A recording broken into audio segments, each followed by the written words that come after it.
Hello दोस्तों, मैं प्रकाश sir अपने चैनल फ्यूचर लाइट क्लासेस पर आपका स्वागत करता हूं और आप लोगों को आज एक मोस्ट इम्पॉर्टेंट जानकारी बताने जा रहे हैं। 15 अगस्त और 26 जनवरी में अंतर। और इस प्रकार के किसी भी जानकारी के लिए आपको करना क्या है कि आप हमारे चैनल पे कमेंट करें और आपको इस तरीके के हर प्रकार की जानकारी आपको दी जाएगी।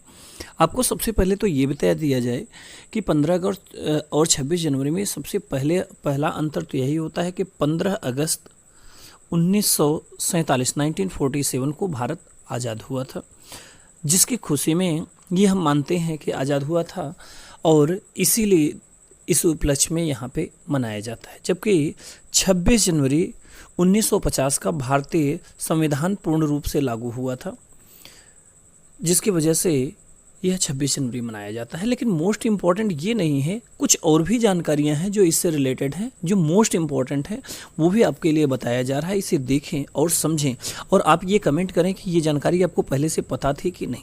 अगर नहीं पता थी तो आप देखें और अपने दोस्तों को भी बताने की कोशिश करें। देखिए बेटा ध्यान से, कुछ इंपॉर्टेंट जानकारियाँ जो आपके लिए दिया जा रहा है। सबसे पहला पॉइंट समझने की कोशिश करें।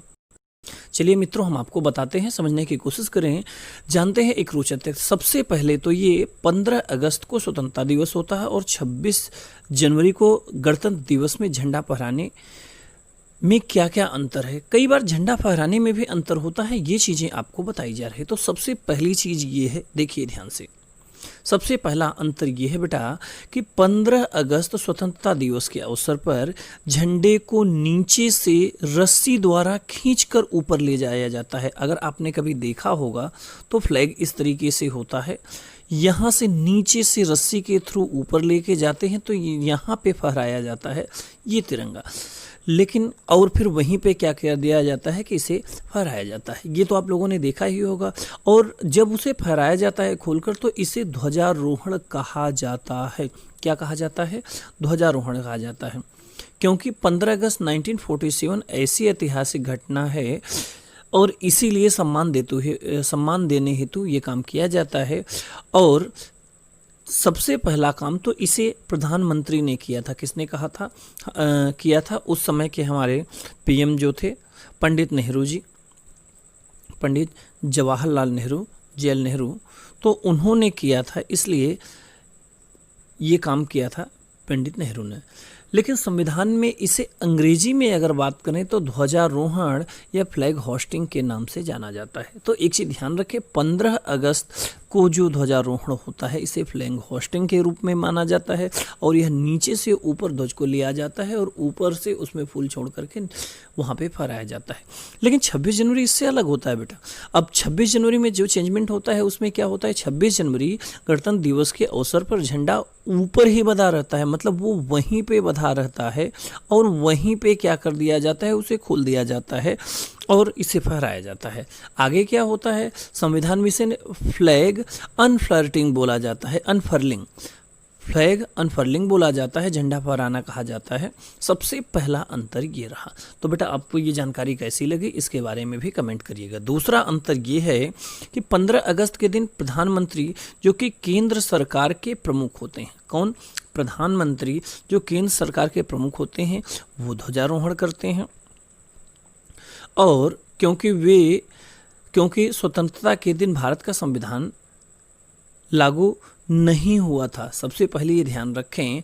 और राष्ट्रपति जो कि राष्ट्र के संवैधानिक प्रमुख होते, उन्होंने पदभार जो था वो ग्रहण किया नहीं था, है ना। तो ऐसे समय पे उन्होंने क्या किया, इस दिन एक दिन पहले संध्या में ही 25 जनवरी को ही बोला जाता है गणतंत्र की पूर्व संध्या में। ध्यान रखें, ये शब्द आपको हमेशा मिलेगा, गणतंत्र की पूर्व संध्या में। इस दिन शाम को राष्ट्रपति अपना संदेश राष्ट्र के नाम देते हैं, जबकि 26 जनवरी को जो कि देश में संविधान लागू होने के उपलक्ष्य में मनाया जाता है। बेटा इस दिन संवैधानिक प्रमुख राष्ट्रपति झंडा फहराते हैं। ये था आपका दूसरा अंतर। तीसरा अंतर फर्क है, स्वतंत्रता दिवस के दिन लाल किले से ध्वजारोहण किया जाता है। कहाँ से? लाल किले से किया जाता है।